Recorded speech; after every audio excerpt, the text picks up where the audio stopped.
Hello and a very warm welcome today for our session on lawyers embarking on an MBA. I am Namita Garg, your host for the evening and founder of MBA admissions consultancy, mbadecoder.com. Over the years, I have come across applicants in increasing numbers who are lawyers and want to do an MBA.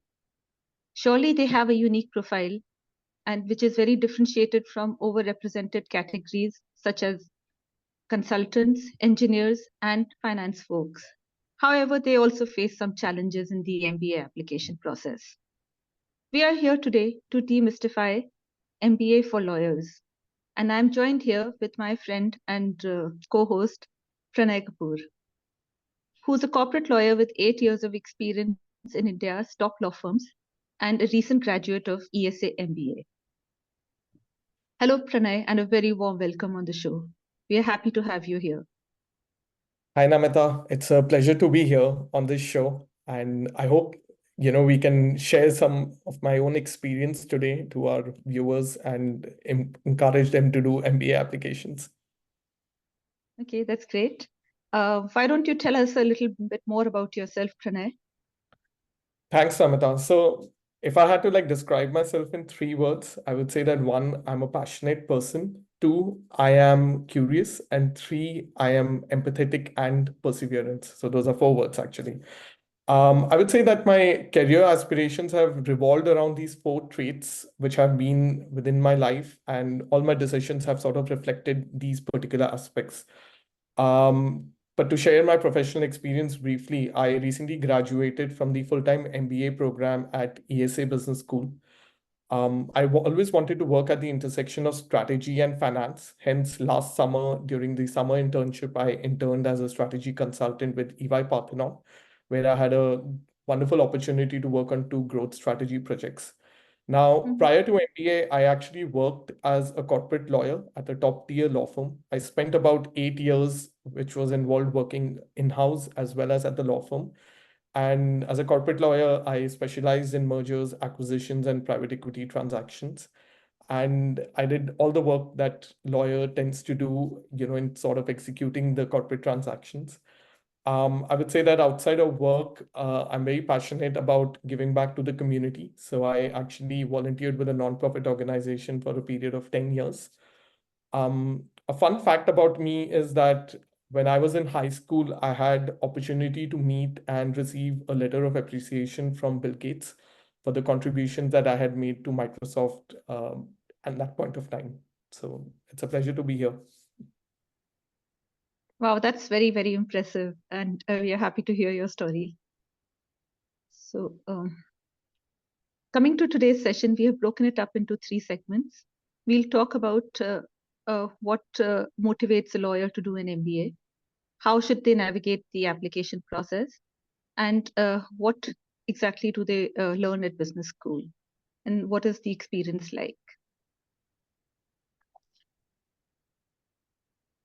Okay, so Pranay, you had a long, long journey to B school admission. You applied, you had an extended application journey almost for 2 to 3 years, and you applied to several B schools in both Europe and the US. And you landed up with several admits.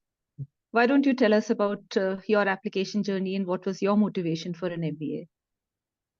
Sure, Namita. So I don't know whether fortunately or unfortunately for me, the process of getting an MBA admit or multiple admits actually took me 3 years of time. And I think over this period of 3 years, I would say I learned a lot of things about myself and about the process, which we will sort of share with our viewers today. But I would say that there were 2 core elements involved for me why I decided to do an MBA. So in 2018, actually, I had an opportunity to bring a client to the law firm with which I was working. The client was looking to do a big M&A transaction, and I kind of played a very significant role in doing the business development work and then eventually helping the law firm land with that mandate. And that sort of really started making me think that what else could I do with the skill sets that I had, with the strengths I had. And at that point of time, it was just a coincidence that I had actually traveled to the US and I met someone who had done his MBA from Wharton. and was working as an engagement manager with McKinsey. So when I started having a conversation about him, more about business, about strategy, he also started sharing more about, how they were non-traditional applicants, for example, lawyers in his class who did MBA and then transitioned eventually into investment banking or consulting or other profession. And for me, I would say that was a very pivotal moment because having that conversation with him, which was just by a chance, sort of made me understand that, okay, as a lawyer, I could also think about doing an MBA, and that sort of opens, different sort of doors for me from a career perspective. The more I sort of continued sort of working at corporate transactions at the law firm, the more I started sort of understanding the business and strategic aspects of the corporate transactions and why the clients were looking to do that at the first place.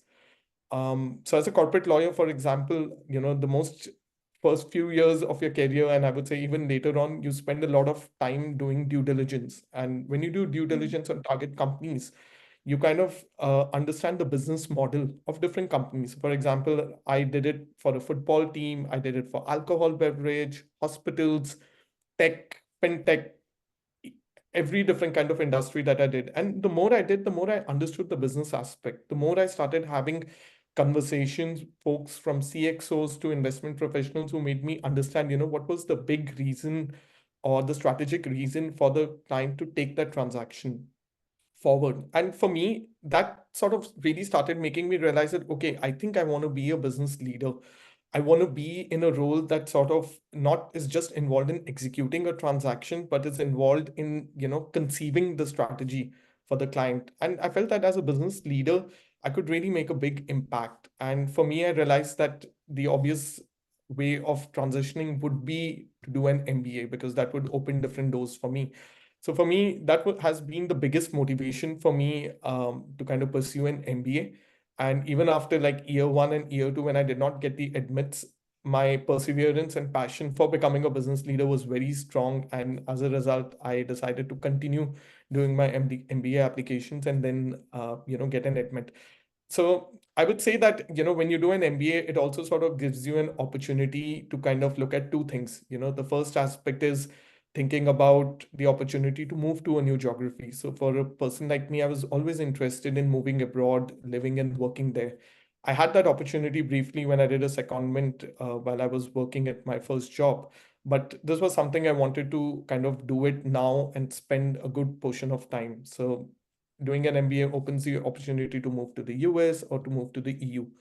And the second thing I would say would be that it sort of helps you to give skills that helps you to transition into a new career path post MBA. Nice, good to hear. And I think that's also the reason why a lot of other lawyers want to do an MBA. But I'm sure you've given them a lot more clarity on how things work. Yes. So thank you for that. And since you did have the admit, you had the option of going to both US and Europe, and you mentioned about it right now that it gives you the option of being at these two locations. So what made you decide on ESA? You also had some very nice US admits. Yeah, I think when you sort of start thinking about the MBA process, right? You kind of largely think about what kind of different schools you want to go to, and I feel that it's but obvious that you want to go to the top ranked schools because it can open very different sort of opportunities for you. You get to meet people, you kind of get to experience life, you get to be taught by the best professors in that sense. So for me, I would say when I did my application process, I just decided to apply at the top US schools and the top EU schools, which everyone does. But once I started getting admits, I kind of really started thinking about, okay, which admit or where is it that I would like to be in order to kind of live my life and to build a career. And the second aspect that sort of also starts coming in place is thinking about how do you want to finance the MBA, because the cost of living in US between cities is also so different. And then when you compare it with European Union, the cost of, for example, pursuing MBA in London, in Barcelona, or maybe in Paris is very different together. So when I started like thinking about in terms of the career outcomes, in terms of the aspect of financing the MBA, and then the most important thing, the immigration aspect, That sort of made me realize that I wanted to kind of firstly do an MBA in the European Union. So that sort of removed all my admits from the US schools out. And then sort of thinking between in which city would I like to do my MBA, London versus Barcelona. And for many different reasons, I decided to take the ESA admit and decided to do my MBA in Barcelona. Okay. So just to tell our viewers, Pranay also had an admit from LBS, and that's where the decision to go to either London or to Barcelona came in. Also, Pranay, I'll ask you another thing. You had gone to Tuck for an exchange. How was the experience of two different B schools in different geographies? Sure. I mean, for me, the idea of thinking about doing an exchange was there even before I got my admit. My idea was always there to sort of combine, the business school experience in two different countries or two different continents. So that's the reason I kind of decided that, okay, once I went for my MBA at ESA, I wanted to do an exchange with a USB school, and I decided to do admit at Tuck School of Business because I had a lot of friends who were Tuckies and I wanted to kind of experience that life. So I would say, in terms of academics, in terms of the experiential learning, I would say it's very similar to what I experienced it at ESA. Um, but of course, the place where I was living, for example, Hanover is located in rural part of the US. So the experience of living there is a whole different experience compared to living in a main city. Um, Tuck is very outdoorsy, it's very close knit. And those were the reasons I decided to kind of also pursue my exchange over there. And the experience was absolutely wonderful. I got opportunity to meet some of the most amazing guest speakers I have ever met in my entire life. And the sheer amount of just having conversation with them, the learning aspect was absolutely amazing. And I feel like when I finished with my MBA, I feel this addition of doing an exchange sort of just adds up to another layer of experience which I was able to experience. The other aspect is also this that, Tuck is a school which is very strong in strategy and finance. So when the kind of courses that I took, for example, the private equity value creation, I'm sure we can delve later on that. The guest speakers that came were absolutely amazing. So it sort of helps you to enhance your learning and it also helps you to enhance your cultural experience of living in the US. Okay, that's great. Lovely to hear that. I do have a couple more questions on your exchange, but I think we'll come to those later. Sure. So let's move for now on the next slide. Talking about the applications, Pranay, how do you think lawyers can get some kind of a distinctive advantage in this application process? How can they position themselves? Yeah, I think the first aspect to kind of really think about, Namita, is because a lot of lawyers tend to apply for LLM programs, which is Masters of Law, Right. or they kind of tend to pursue Master of Public Administration, MPA, or MPP.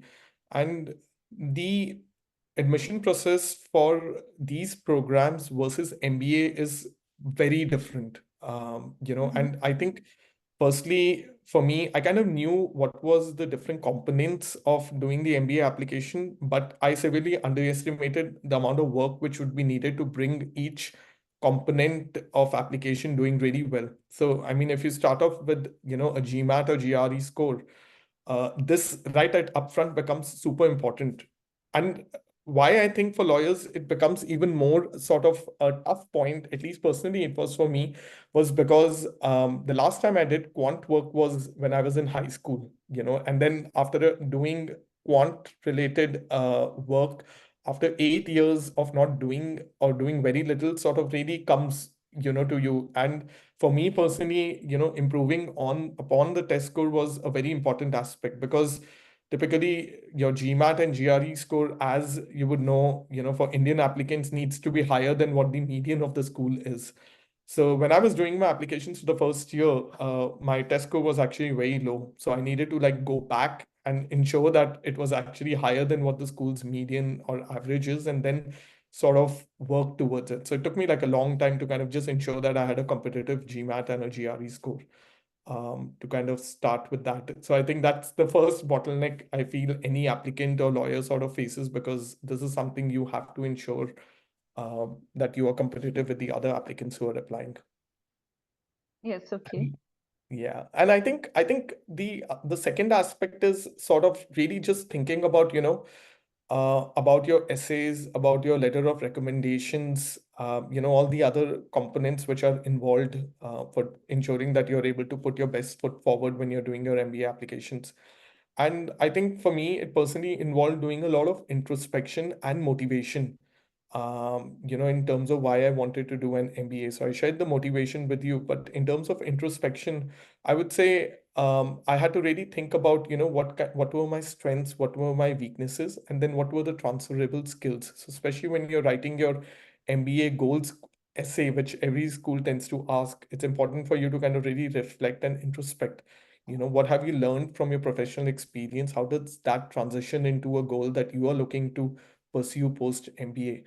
So I feel like for lawyers, the most obvious ones are all lawyers tend to have very analytical mindset because they're always thinking about, what kind of risks the clients can face, how those risks can be mitigated. So I feel like there's a component of analytical as well as problem solving which gets involved. Even in terms of transferable skills, I feel lawyers, especially corporate lawyers, are very privileged because you kind of get an opportunity to do executive stakeholder management because typically on your transactions, you get to interact with CXOs or C-1 or C-2 level people. So I feel that, sort of working closely, collaborating with them on transactions is also another strength point, which should be mentioned in the essay because not everyone gets that opportunity to do it unless you are coming from an investment banking background or maybe consulting background. So just sort of thinking about, what are my transferable skills? What is it I bring, is something which is very important. I would say the next part or the third part would be the leadership experience. One aspect for me to do an MBA was also to kind of, strengthen my existing leadership skills and to learn new ones. So I wanted to be a business leader. And in order to be a business leader, it's just not enough to just know the business aspect. You also need to know how to lead new projects, how to manage projects, how to lead people, encourage them, coach them in general. So for lawyers, I feel they typically have a lot of leadership experience, but personally for me, I found it difficult to identify what were the leadership skills I had. So I was doing those things, but I did not identify them as being that I was actually having a leadership skill. A So I leadership feel like, trait. yeah, so I think like for example, one of the things is negotiations, right? So if you're typically a corporate lawyer, you tend to negotiate across the table with the opposite side of lawyers and even the business teams. And negotiation involves persuading the other side to kind of accept your viewpoint or working together with the other side to come to a middle point. So I feel this aspect is super important and it's a very important leadership experience that lawyers have. And I think it's important to kind of identify what unique leadership skill you have and then how do you want to put it up on the application. I think the fourth aspect is just demonstrating business acumen. I feel especially corporate lawyers are very privileged because you're working with corporate clients, you're working with private equity funds. You have a front row seat to the business of your clients and the business of the target companies. And when I say business, it's about, learning more about what the business model of the client is. How does the business sort of work? What are the different components, for example, operations, finance, strategy? So, in your application process, especially in the essays, if you can demonstrate, things about the business that you really liked about, maybe a unique business model that a startup is doing in India for which your client was looking to invest. I feel that sort of helps to kind of show the admissions committee that, you are a person from a non-traditional background, but having a very strong understanding of business. And I feel the last aspect of any application is the letter of recommendation. Now, here I want to mention that, the letter of recommendation typically for your LLM applications or for a master's, another master's application is very different from the MBA letter of recommendation, which has that, which also means that, it's important to kind of like start the process early, obviously for the MBA application, but also having that initial conversation with the person with whom you want to take that letter of recommendation. For me, these people were, one was my senior partner and another was, another partner who was non-equity who kind of gave me my letter of recommendation. And I started having an initial conversation with them, so just sort of walking them through with the work that I had done. What were the skills that I was looking to kind of demonstrate to the admissions committee? And then sort of thinking, how they could sort of write their recommendation. So just sort of brainstorming with them was a very important aspect because often, Namita, partners at law firm are extremely busy with having different things on the plate. So I feel when you start the conversation initially and then sort of brainstorm with them, it gives them a good idea in terms of what you're looking from a letter of recommendation perspective, and then sort of taking it forward. And even for those lawyers, for example, if you're not working directly with the partner, it's not a problem. I feel you can always approach the immediate senior who could be a principal or a managing associate, who could give you a letter of recommendation. And if you are having your own private practice, then you can also approach your client and think about how letter of recommendation can be given by them. But my two things that I kind of took back from my process was start early because there is a lot of work involved. And I think lawyers tend to underestimate how much hard work is required for doing the application process. And the second thing being, obviously, they always work very long hours. So it's kind of then difficult to, synergize these two aspects. And the second thing being just being very introspective about yourself, about your motivation, what you bring on the table. And that will really help you to kind of, ensure that you put your best foot forward for your MBA applications. Yeah, that's great, Pranay, to hear all of this. I do have a few things to say out here. You talked about starting early. I think that's important.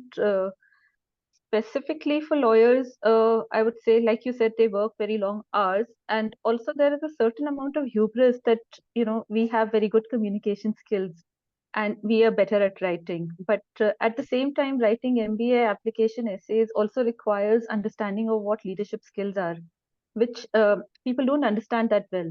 And like you Yeah. rightly pointed out about it a while ago. So just getting your hold on how to approach the MBA applications itself can be a time consuming process. So I agree with you that it's good to start early. And Yeah. yeah. Now I have another observation. You were talking about the recommendations. Yes. And you earlier also talked about a lot of lawyers doing MPA, MPP, or LLM, right? Yeah. So while obviously, the lawyer applicants are involved in the application process and they learn a lot as they go along about how to write essays and how to approach the entire application, but that would not be the case with recommenders. So what kind of recommenders would typically recommendations would recommenders typically be writing for these MPP or LLM kind of courses, and how is the uh, how can an applicant train them better to write the MBA recommendation? Sure. Namita, so I would say that, typically for people who apply for any master's program, including LLM or MPA, what lawyers may want to apply for, I feel the letter of recommendation is like a very simple thing, which is just asking for a recommendation in terms of why the person wants to recommend this individual. But when you compare it with the MBA letter of recommendation, so if you look at the GMAC letter of recommendation, it typically has four questions that three questions, and then fourth is an Right. optional one in terms of why the person wants to recommend.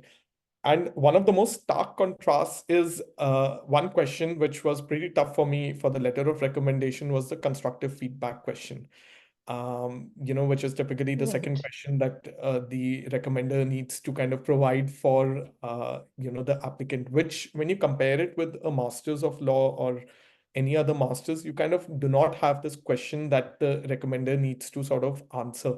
So I feel like the Mhm. letter of recommendation for MBA is very specific in terms of what they are looking at. And I would say in terms of for the LLM, I would say it's a bit more generic in terms of just recommending the applicant, And I think the second aspect that sort of also comes in place is also the fact that a lot of partners have not done their MBA. So also, they have not gone through the process in terms of the letter of recommendation themselves. They are more used to writing very Right. typical letter of recommendation for the LLM program. So the amount of work which is required even for Mm-hmm. them to put in and write is kind of, I would say, involves a lot. I know like one of my partners took several days, in fact, over a period of time to sort of come back and give the letter of recommendation, in terms of, and then they have to submit it by themselves.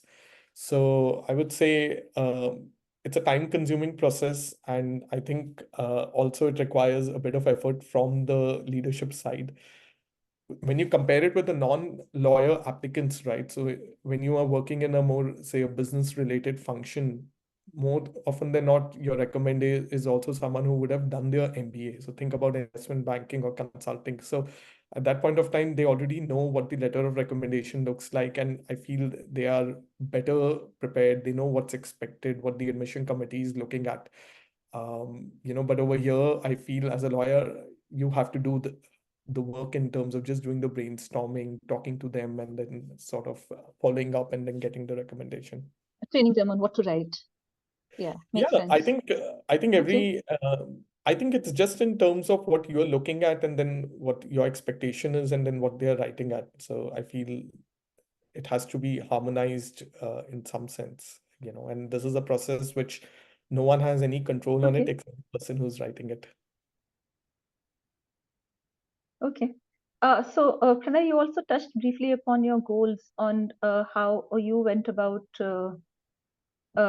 researching for your goals, etc. But can you elaborate a little more on that? Exactly what was your thought process? Yeah. How were you zeroing in on any particular industry, or figuring out where you would be a best fit? Sure, Namita. So I feel like there are two elements involved for goals. First element is what interests you, and then the second element, what is it that you can actually get? Okay, Uh, that's for me interesting. personally, the first element was, more, I was very clear, I always wanted to work at the intersection of strategy and business. So for me, I was looking at things like strategy consulting or a very pure investment role, when I was looking at in terms of even doing the MBA. Now, when you come to the second element, right, there are also like some things for which recruitment is very tough or difficult or maybe not possible because it requires you to have a certain pre-MBA experience. So let me give you an example. For example, if you wanted to recruit for a marketing role, right, post MBA, it typically requires you to have a pre-MBA experience of sales or marketing in order for you Right. to kind of get that general management or a marketing role. So for me, the more conversations I had with lawyers who were already doing their MBA and then non-lawyers at the business school, the more I sort of got this sense, between the two sort of elements that I just mentioned to you. So for me personally, I was very interested in pursuing strategy consulting, because I felt that, that sort of involved a lot of analytical and problem solving mindset, which I already had. And I Right. felt that I could sort of help in creating an impact for the client. So for Mm-hmm. me, I wanted to pursue strategy consulting. It had a good balance of working between strategy, finance, and a business sort of sense. And as a result, I kind of decided to do consulting and recruit for consulting at the business school. And also, when you look at the second element, typically, consulting also does not require you to have a prior consulting experience or another experience. So they are very open for Right. non-traditional backgrounds to recruit for. So for me, it was a good mix of that. And I decided to do strategy consulting for my summer internship. And that's where I was able to kind of recruit and go through the process for it. Okay, that's great. Good to know. So let's Yeah, talk but about your academics while you were at TSA. sure. So I think in terms of academics, as you know, Namita, I mean, every school has this aspect of where you need to take certain core courses and then you need to take electives starting the second Mm-hmm. year onwards. Typically, that's That's what tends right. to happen. And for me, when I think about the core courses, some of the core courses that I really enjoyed were marketing. I really enjoyed leadership. I loved competitive strategy. So I would say those were three core courses that I absolutely enjoyed a lot. And when it came to electives, because I did the exchange, I had opportunity to take electives at ESA as well as at TUC. And the way I was thinking about electives was what really interested me. Where was it that I wanted to kind of maybe strengthen some parts of my goal for which I was looking to do an MBA. So it was a component of these two things that sort of made me decide upon the electives that I decided to take. Okay. And were there any struggles? Let's say that you came as a lawyer, you hadn't studied math or very quantitative subjects earlier. So did you face any challenges? Yeah, I think for me, I would say as someone who always worked, in the corporate law field, Microsoft Excel was something I was not very that familiar with. I mean, I could use the spreadsheet for Okay. very basic work, but a lot of MBA courses, for example, your finance related courses, which are typically corporate finance, accounting, private equity, it requires extensive use of Microsoft Excel because that's where your financial modeling and valuation happens. So for me, I would say that was the first sort of challenge I stumbled upon, that how I could sort of develop and strengthen my skills at Microsoft Excel. And ESA does a very good job. And I think for that matter, most business schools do a very good job in sort of helping you enroll in sort of even before you start your MBA course in sort of developing Mhm. strengths in, for example, Microsoft Excel being one of the softwares. The second aspect for me was I would say the finance related courses. So remember, especially for my core course, like accounting, I kind of was struggling with it. Um, and for this, I basically decided that, okay, I'm gonna like take the help of my learning team member because he came from a finance background and he sort of really helped me in understanding the basics of accounting. And thanks to him, he was able to actually help me develop a foundation on which I was able to build up, other courses like corporate finance and then eventually entrepreneur finance and private equity and value creation. So I would say everyone sort of has these courses where they are going to find themselves either doing it for the first time, maybe not having a prior background. But I feel every school does a very good job in terms of helping you to understand the basics and then sort of really building upon it. So I would say for me, I Okay. faced initial struggles in finance courses, but I was fine with it. By the time I came in my second year, I would say I was very comfortable with it. Yeah, that's great. Good to know that. Interesting. And what were you teaching other people in your class? What were the courses that you were really good at? I would say I took a course called Private Equity Value Creation at TUC. Uh-huh. And I also took another course called Entrepreneurial Finance, which was an elective at my school at ESA. And I would say these were two courses where I was able to do, I think, most amount of value addition or maybe learning towards my peers.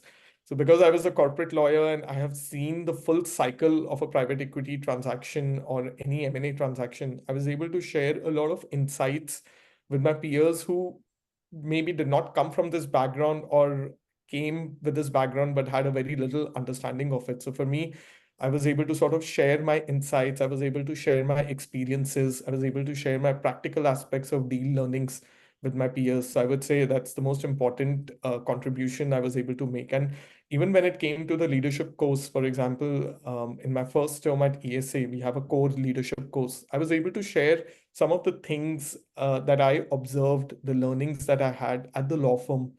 Because specifically as a lawyer, you tend to collaborate with a lot of stakeholders, Namita, when you do the M&A transaction. Typically, you're going to be collaborating with investment bankers, you're going to be collaborating with the financial advisors, typically big four of the client. You'll be working with the CXOs, and that sort of involves, sort of working very closely with these people, managing them, their expectation, the style of communication that you have. And I think I was able to sort of bring in a lot of insights in terms of how I was sort of managing situations at the law firm and even at the transaction. So I would say those were like two things that I was able to sort of really contribute. The third thing I feel is because, especially at ESA, because everything, all the courses is through case study method. And when you do case study method, you're doing cases across different industries. So when I did certain transactions across different industries, for example, consumer packaged goods, I was able to share insights in terms of how things sort of worked. And obviously, my learning is more restricted towards that industry in the Indian geography, but it was also good learning for me to understand how the same industry operated in a completely different geography, for example, maybe Spain or Portugal. So I was able to share those insights as well, and then sort of also take back the learning that I was able to gain, during my courses. And to be honest, when I came to my second year, because I was interested in three things, which is how do I become a strong, thoughtful leader who creates impact? How do I become a person who can contribute towards strategy and finance? I tailored a lot of my electives around those particular three broad topics. So, for example, at Tuck, I took finance courses, like for example, private equity and value creation. I took few leadership courses because I was very interested in the experiential aspect of learning, um, you know, about it. And then at ESA as well, since I was interested in sustainability, so I took a course on strategy and sustainability to understand how does strategy look for companies that are, embarking on to meet their sustainability goals, and what kind of problems do they face. So I would say that my learning was absolutely amazing, and I felt more confident the more I took the MBA courses about myself, about my skills, and the experience that I had. Yeah, that sounds really wonderful. And it sounds to me that you had the best of both the worlds by going to Tuck and then also doing the rest of your MBA at TSA. And that's something very exciting to me. But just for our listeners to understand how, I believe you need to make a trade-off if you're going on an exchange program. So how does that process work out, or what did you have to trade off? And I naturally understand that you would recommend exchange to other viewers. I think the biggest trade-off, Namita, that happens is, that what happened for me typically was that I finished my first year of MBA. Then I went for a 2 months MBA summer internship. And then immediately after that, I did my exchange, in fall at Tuck. So I was away from the school for almost like 6 months. Now, when I started my exchange at Tuck, because you have your orientation, exchange orientation, every school does that. I felt as if I was starting with the MBA for the second time, which was absolutely exciting and it was great. But also, you kind of like start missing your peers, you start missing your school, the friendship that you have developed Yeah. with folks in the first year, because you have only spent And like you're seven, outside your comfort zone once again. you're outside your comfort zone once again, because now you don't know people around. One of the reasons I decided to do my exchange at Tuck was also because Tuck is as close knit as ESA is. So I felt that the community aspect would be Okay. very similar. And thankfully, that's exactly how it actually worked out. So for me, the biggest trade off for me was just Mhm. missing my friends, missing people around me, missing the familiar environment, which I had left behind at ESA. So I just missed that. But on the other hand, I did get to make new friends. I got to experience new things in the US at the USB school. So that's, I would say, is the trade-off, the give and take. And I think the second aspect would be, which is not a trade-off, but I think is something that one should be mindful when you do your exchanges upon recruitments. How is your recruitment looking? If you, for example, have already got a return offer after your summer internship, then maybe you're a person who's not looking to recruit. And in that case, you can make the most of your exchange by even taking up more courses than what is required by the school over there. But if you're looking at Mhm. re-recruiting, for example, for full time again, then there could be some sort of disadvantages, because the time zone difference, for example, could be a lot, which could be difficult to manage in terms of your interviews. So I think Okay. this is something that one should sort of be mindful about, thinking about when you're looking to do an exchange. But Okay. more often than not, what happens, Namita, is that typically before your first year gets over, you need to sort of you have already finished enrolling into the exchange program, and you don't know how your summer internship is going to be. So there is always that Hmm. risk that sort of comes through. So you have to weigh what is it that you want to do and then think about this. Okay. And is it possible to also find a job at through your exchange program? Yeah. I mean, so typically what happens, Namita, is that each exchange program has its own sort of things or services that are available to the Mm-hmm. exchange student. I would say most exchange programs open their career services, job board, and even the alum network towards you when you do an exchange. But the practical difficulty that comes up is that if you don't have a permanent work authorization, so for example, let's talk about me because I did my exchange at Tuck. Right. I do not have a permanent work authorization in the US, which In is the I don't have a US. US passport or a green card. And in that Mm-hmm. case, what tends to happen is that practically you can't recruit because companies do require these two aspects. Now, a lot of Indians, for example, and even other internationals, when you finish your MBA program, you get your OPT.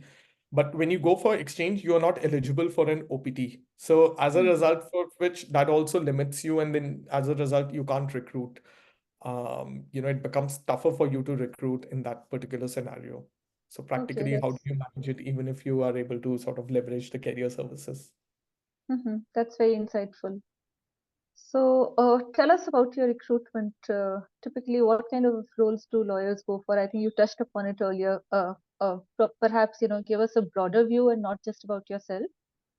Yeah. And I would say lawyers are typically recruiting for three things. First aspect is consulting. The second is investment banking or some kind of investment role. And I would say the third aspect is the leadership development program. Depending upon the school that you go to, these three can be structured or can be off structured or off campus recruitment. So at ESA, all the three are structured recruitment, which means, so for those people who do not know what structured or off campus is, structured recruitment means that the companies are going to come down to the campus and they will for your internships and then full time, and then they will sort of run the recruitment process. Um, I think what lawyers need to be mindful about is the fact that because you come from a non-traditional background, and that is essentially you have only practiced law before doing the MBA, your practical recruitment gets limited to most likely to mhm, consulting or investment banking because these are two types of, I would say, business functions that do not sort of care what your pre-MBA experience has been about. Um, so more often than not, I would say lawyers love recruiting for consulting or even investment banking for that sense. But there is also a third category which is leadership development program. So leadership development program is typically where you kind of do rotations between different business functions, and lawyers can also recruit for those. Especially, for example, if a lawyer has done a lot of healthcare related transactions, they can recruit for healthcare related LDP, leadership development program. But I would say from my own experience, most likely lawyers go for investment banking or consulting. okay, that's nice to know. Okay, great. I think we're almost at the end of our discussion today. Perhaps you could just, it will be a repetition probably, but you could talk about how other lawyer applicants can maximize their application, or how can they differentiate themselves. Yeah. What are the skills that they should really be emphasizing upon in the application?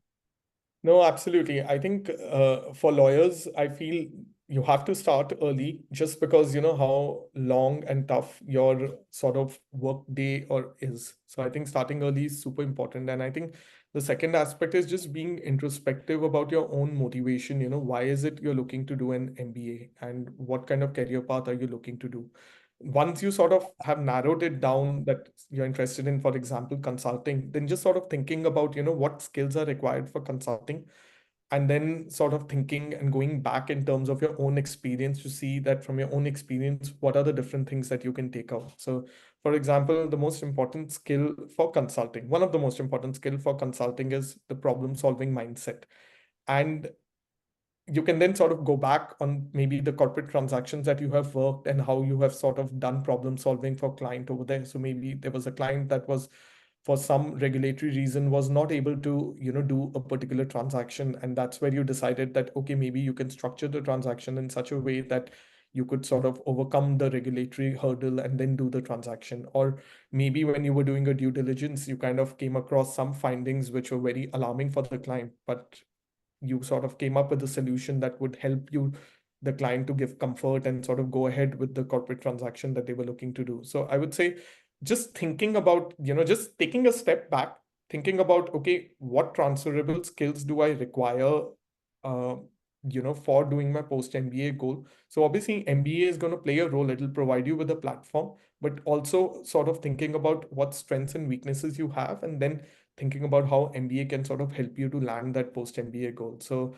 I would say being super introspective, especially in your essay component. And Namita, like when I did my applications for the first time, I would keep hearing everyone saying you need to be introspective, but I did not understand what it really meant until I did this, for several times, and then sort of realizing that, okay, it's just thinking about being more mindful about, what I bring on the table, and then sort of Right. translating it into the application process. Start early, do a lot of introspection, and just give your best on your applications. And I think you could land up to any MBA admit that you like and your post MBA goal that you kind of desire and want to work with. Yeah, that's great and very motivating. So thank you so much, Pranay, for your time. And you gave us a lot of insights, which I hope our lawyer applicants are able to now translate and gain admits. Thank you so much, Namita, for giving me this opportunity. And this is just one of the ways I want to give back to the lawyer community and to people who are looking to do the MBA. Highly recommend it. Please do it.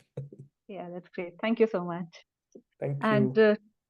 to all our listeners out there, watch our other videos and read our blogs to get more insights on the MBA application process. Thank you so much.